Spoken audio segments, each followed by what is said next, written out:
একটা ছোট্ট বনের মধ্যে থাকত এক মেহনতি খরগোশ। সে খুবই নিরীহ, কারও ক্ষতি করত না। সকাল সকাল উঠে সে বনের এক কোণে একটা গাজরের বাগান তৈরি করে। সে প্রতিদিন সেখানে গিয়ে মাটি খুঁড়ে, পানি দিয়ে, রোদে বসে গাছগুলোকে আগলে রাখে। খরগোশের স্বপ্ন একদিন বড় গাজর হবে, সে তা সবার সঙ্গে ভাগ করে খাবে।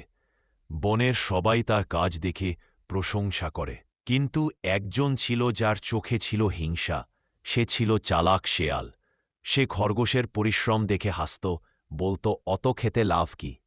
কিন্তু একদিন রাতে শিয়াল চুপি চুপি গাজরের বাগানে যায়, আর সব গাজরের গাছ তুলে ফেলে, মাটি খুঁড়ে নষ্ট করে দিয়ে। সকালে খরগোশ এসে দেখে তার স্বপ্ন ধ্বংস হয়ে গেছে। সে চুপচাপ বসে পড়ে, তার চোখে জল, মুখে কষ্ট।